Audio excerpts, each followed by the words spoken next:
So here we have a chair.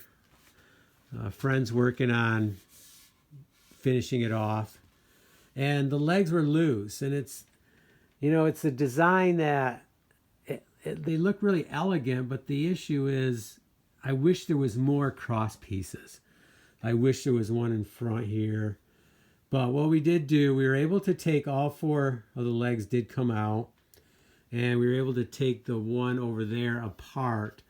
So we ended up taking them out, cleaning them out a little bit, gluing them, putting them back together, and then putting one size bigger screw in.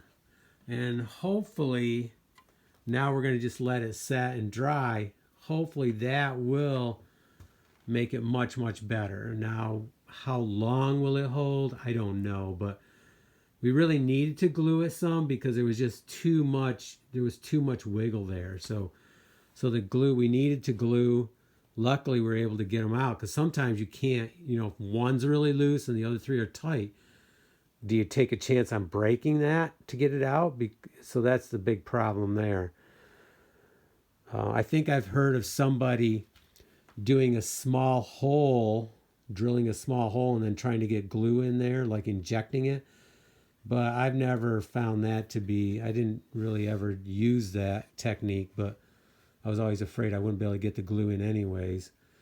But in this case, it came apart. We were able to put it back together with glue and a little bit bigger screw. Okay, let's see how long it holds up.